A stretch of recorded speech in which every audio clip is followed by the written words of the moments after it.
Crece la expectativa en Argentina por las elecciones legislativas primarias del próximo domingo 13 de agosto. La expresidenta Cristina Fernández de Kirchner, candidata por el partido Unidad Ciudadana, encabeza la intención de voto en la provincia de Buenos Aires y podría ser elegida como senadora en octubre. Varias encuestas mostraron este fin de semana la intención de voto en Argentina, a solo 7 días de la jornada electoral primaria por las cámaras legislativas. El próximo 13 de agosto serán definidos los candidatos que se medirán en las urnas para las elecciones legislativas de octubre, en las que se renovarán 24 asientos en el Senado y 127 en la Cámara de Diputados. Solo las agrupaciones políticas que obtengan una votación de al menos 1.5% entre sus listas de precandidatos podrán presentarse a la elección. La expresidenta Cristina Fernández lleva la delantera en la provincia de Buenos Aires, aunque su intención de voto ha decrecido las últimas semanas. En segundo lugar está el partido oficialista Cambiemos, cuya figura es el exministro de Educación Esteban Bullrich, y su tendencia se mantiene en alza. El tercer y cuarto puesto se lo disputan partidos de izquierda y de tendencia peronista. 9.087 mesas serán habilitadas esta jornada electoral, en la que podrán votar más de 33 millones de argentinos. Los resultados se conocerán a partir de las 9 de la noche, hora local. Saludamos en Buenos Aires, en Argentina, a Alberto Acef, él es diputado por el partido Frente Renovador, para hablar un poco de estas elecciones que se van a dar. Gracias por estar con nosotros, diputado, bienvenido a NTN 24. Gracias a ustedes y gracias, Ruth. Cristina Fernández vuelve formalmente a la arena política tras anunciar su candidatura, tras este paso que tuvo por la Casa Rosada. Lleva la delantera según encuestas y quisiera preguntarle yo cuáles son las virtudes políticas que los argentinos de pronto destacan de Fernández de Kirchner, que podrían elegirla incluso de asambleísta. Mire, la expresidenta Cristina genera mucho más rechazo que apoyo en todo el país. Lo que ocurre es que en los sectores más empobrecidos, pero no por la actual gestión, sino que esta pobreza que viene estructural y prácticamente anclada desde hace más de 30 años en la Argentina, que oscila en un 30% de la población, esos sectores han sido muy castigados por la transición entre el gobierno saliente en diciembre de 2015 y el nuevo gobierno de Macri, porque en realidad hubo una política distribucionista basada en la emisión monetaria que dio la sensación falsa de buen estándar de vida, de consumo, de posibilidades de tener algún ingreso adicional, pero eso era una golondrina de verano.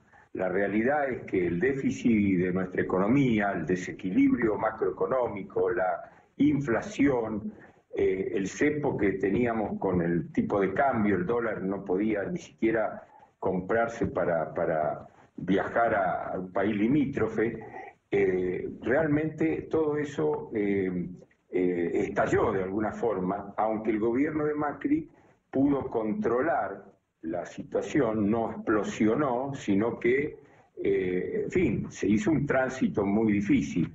El año pasado hubo una disminución del consumo, hubo una disminución del salario, del poder adquisitivo real del salario, y eso castigó a los que más necesitan.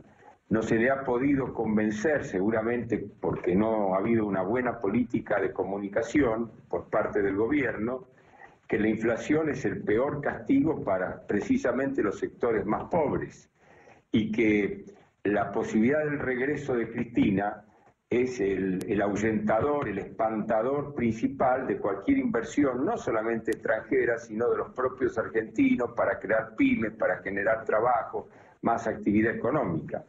Pero yo creo que hay que, y esto se lo quiero decir a la audiencia de las Américas, a través del canal de ustedes, que yo creo que el país no quiere volver al pasado.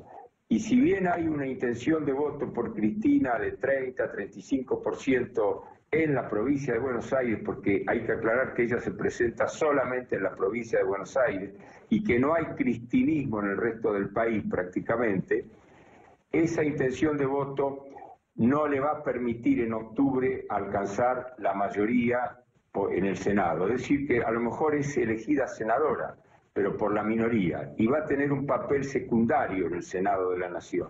Ese es mi anticipo, que a lo mejor es una expresión de deseos, pero en realidad se basa en una objetiva visión o lectura de la realidad. ¿Qué sorpresas podrían darse en estas primarias del 13 de agosto en Argentina, previo a las elecciones del 22 de octubre, donde se sabrá cómo queda repartido el Congreso?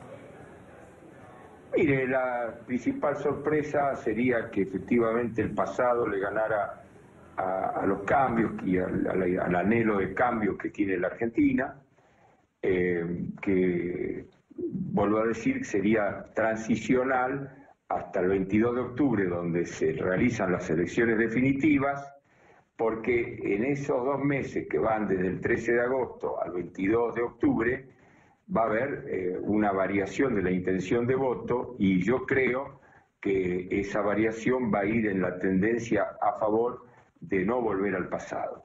Ahora, que la Argentina tiene complicaciones, que tiene problemas sociales, económicos, y tiene sobre todo problemas éticos y morales, porque tenemos una justicia que no está funcionando para nada bien, todo lo contrario, que parecería siendo garante de la impunidad de la corrupción, a diferencia de lo que pasa en otros países, por ejemplo en el vecino Brasil, donde parecería que hay una justicia más comprometida con la verdad, con el castigo a la corrupción, que es un flagelo terrible, tan terrible como la propia inflación. Los dos son los dos flagelos que verdaderamente generan devastación y catástrofe social, económica y política. Ahora, creo que nosotros vamos a cambiar esa perspectiva negra, y vamos a poder, entre todos, nosotros somos autónomos frente al gobierno del presidente Macri, pero acompañamos la idea de una Argentina estabilizada, de una Argentina institucionalmente más sólida, que, bueno, ofrezca alternativas para el 19, un cambio mejor que el que hoy tenemos, pero nunca un retorno al pasado. Gracias, diputado Alberto Asef, por haber estado con nosotros aquí en NTN 24. Una buena tarde para usted. No, gracias a usted, Ruth, y a toda la audiencia.